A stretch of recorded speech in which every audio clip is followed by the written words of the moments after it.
Hello everyone, what's up? Well, I'm here talking about Liverpool Man City. What a game! What a fantastic game that was.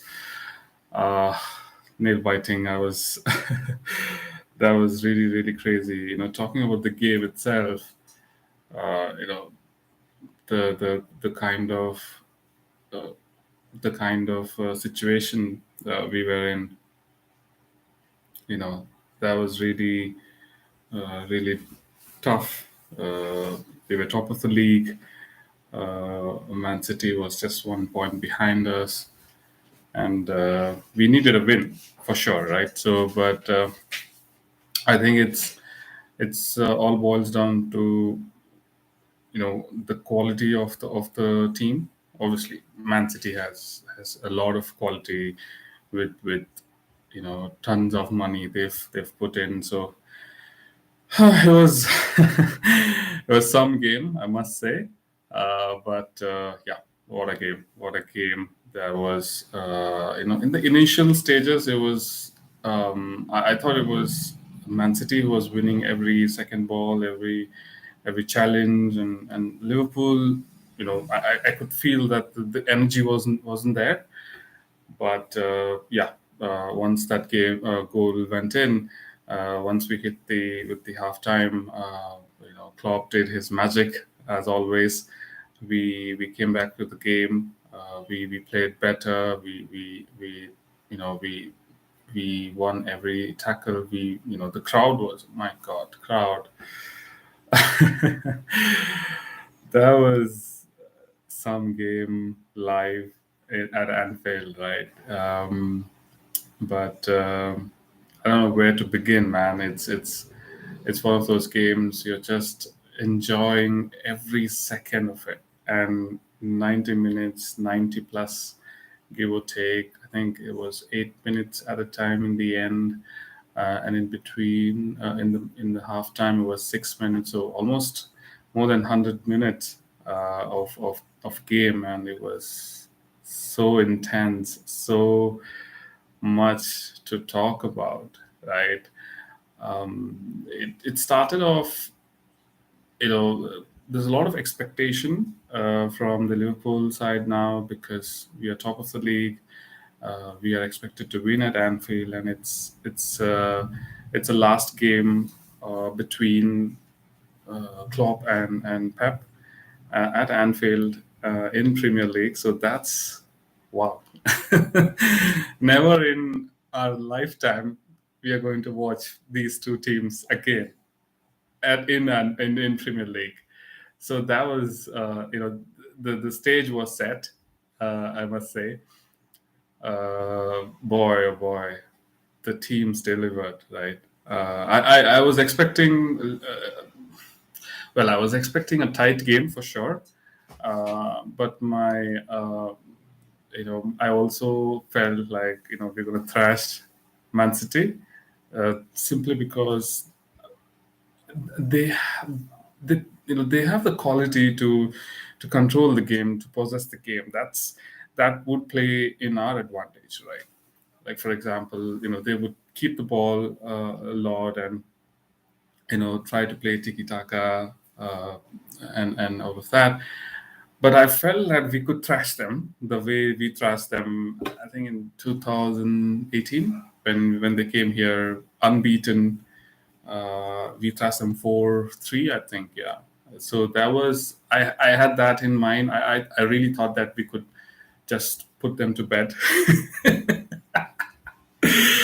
But boy, oh boy, I was so wrong.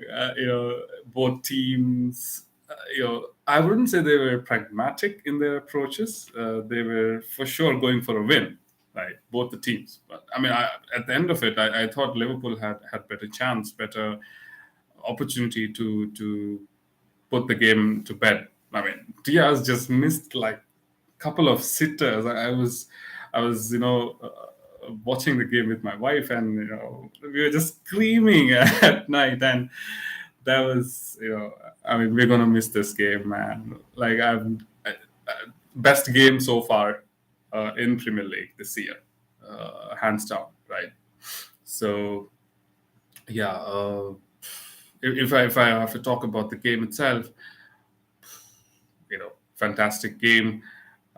Started off slow for Liverpool. Man City, where they had a lot of possession. We lost a lot of possession in the beginning, and they had the control of the game. But crowd was behind us, and that was really key for us as well.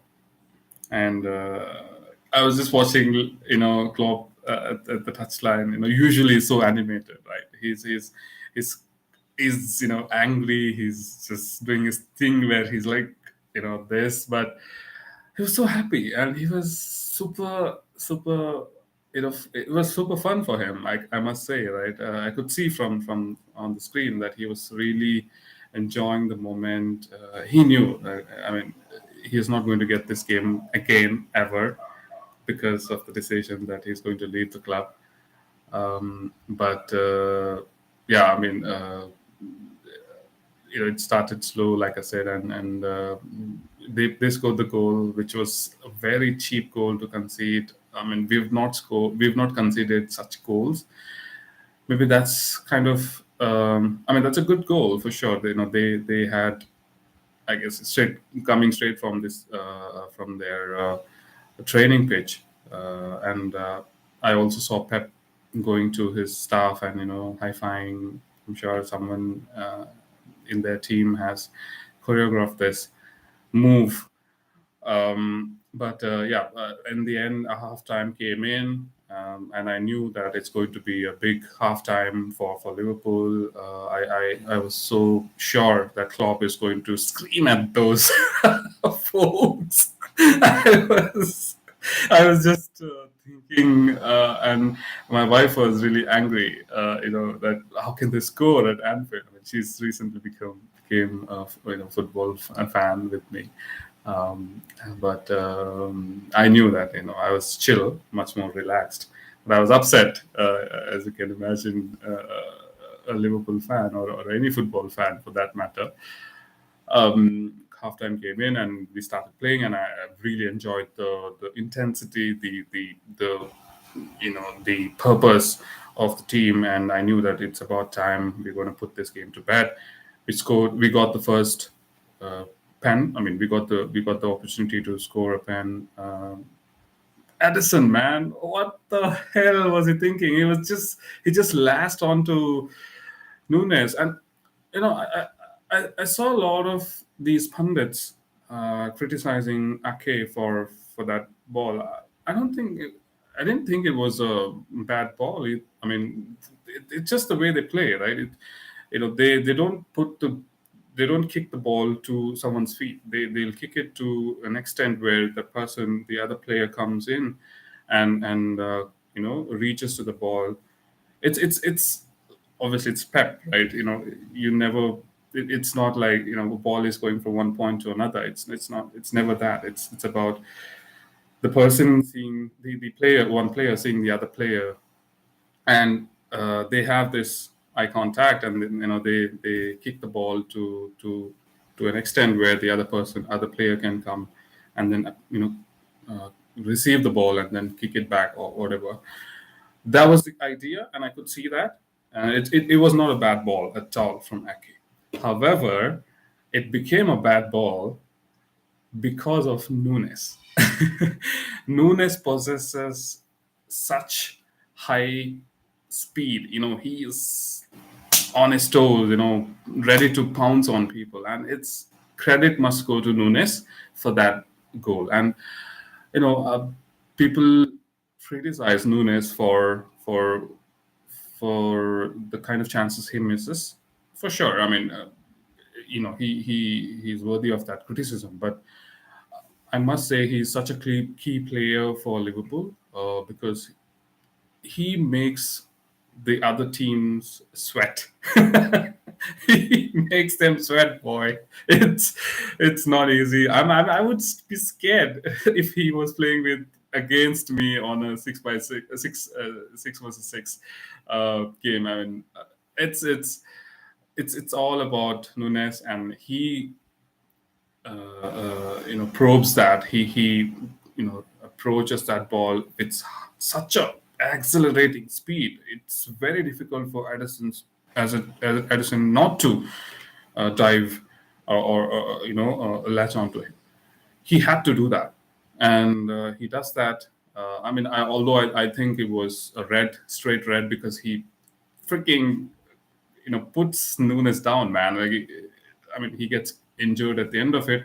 That's where I felt okay. Maybe red card is not good because he's injured himself. If it was maybe other teams, maybe Manchester United, I would be screaming at the ref and just going bonkers that it's a red. But since it's Man City, they're a good team. A good respected team. I feel like they have a good bunch of players there. So that was that, and then obviously um, McAllister scores. McAllister, man, my God, I was really not sure about McAllister. He had like a couple of games in between where I think he went to the international break and he comes back. I think after 1 or 2 days, he's barely had a rest and he comes back and he looked so poor in those games, and he missed, like, he was just zoned out. He was just sleeping with the ball, and players just stole the ball from him. And I was not really sure whether this guy is going to be our next genie, or maybe Naby Keita. Naby Keita had a little, good games for sure, but I wasn't sure if he could step up. But boy, oh boy, he did a wonderful job. He was the in my opinion, in my humble opinion, I think McAllister was man of the match. He never lost a ball. Like he tackled every ball. He was so good at pressing. He was just calm when Man City players were just bouncing on him. And I know that Liverpool, although we are good at ball, controlling and passing the ball, nothing compared to Man City. They will just steal the ball right away. Rodri, man, he's like a freaking monster. He is such a great player. So that's kudos to McAllister. He played really well. I thought Endo was instrumental in this game. He is such an important player. He has become such an important player for Liverpool now. It's I cannot think of any game without him, because I cannot consider McAllister as number 6. He's not. That's where my problem was, I guess, with McAllister, that Klopp was playing him out of position, and his actual position is 8, attacking midfield. He's not a defensive midfielder. Endo plays superbly. He's just freaking. He's so short. Considering Van Dijk and other folks are so tall, he's such a short player, but he wins headers.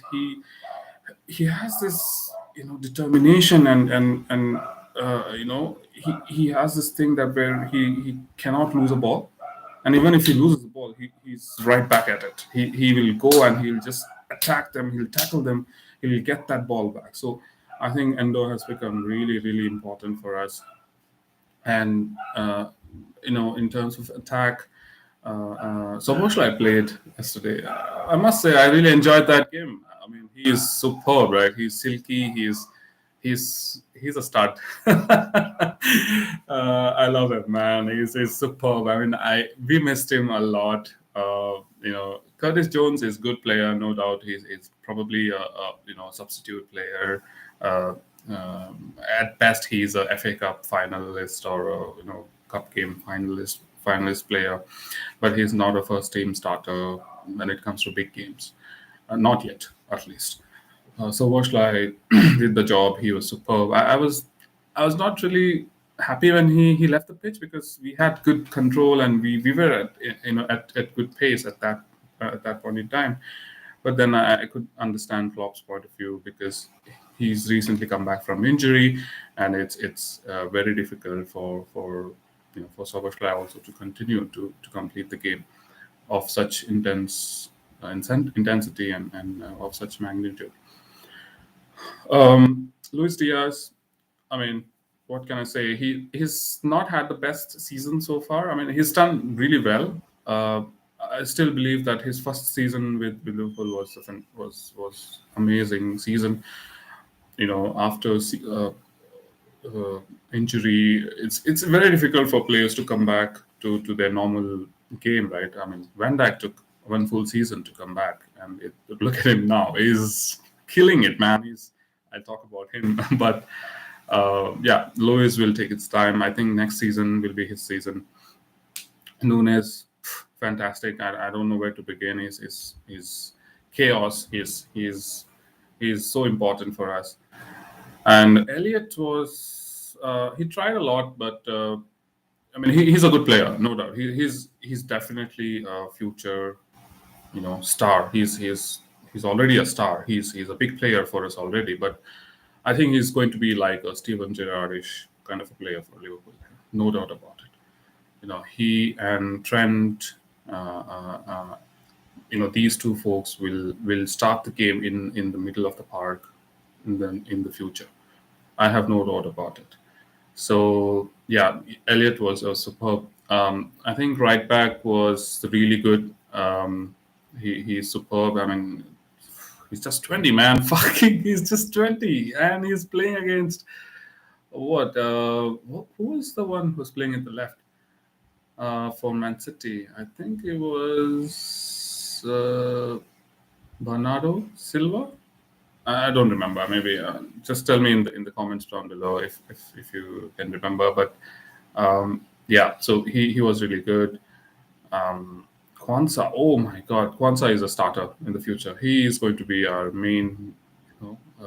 When Van Dijk leaves, Kwanzaa will become the new Van Dijk. He is unbelievable good. He's just 20 years old and he's so good. He's so good. I mean, I'm so happy that we have a bunch of newcomers from academy that they're playing really, really well. They're, coming of age now. Superb. I mean, I'm what a guy, what a player. Van Dijk, wow, that one-on-one with Erling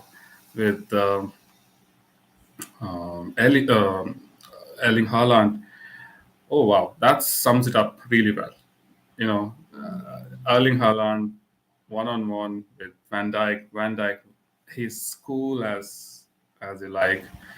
He'll just wait for the opponent to make a move, and he'll just pounce on him. Fantastic, and that summed it up for him in this game. He was superb. He was controlling the play. He was starting the play. He was really superb.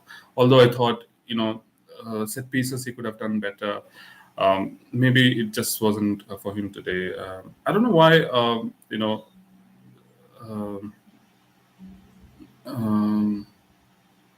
why he was not really stand out in the corners.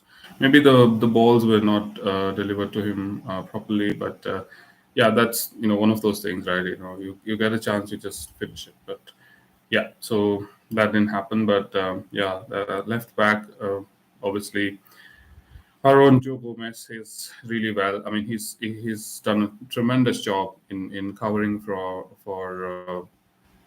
our left back, Andy Robertson. It's I mean, he's such a utility kind of a player. He reminds me of James Milner, where he played left back, right back, midfield. He also played left winger, I think, at one or two games for Klopp when we were really struggling for players with injury. But yeah, I mean, Joe Gomez is a really important player for us. I think the goal key man, what a goal key he is. I think he should start. I think he should start next season. I don't think people compare him with Alisson. Alisson, of course, is big player for sure, but he's not really good at his feet. He's not really great at his feet, I would say. But I think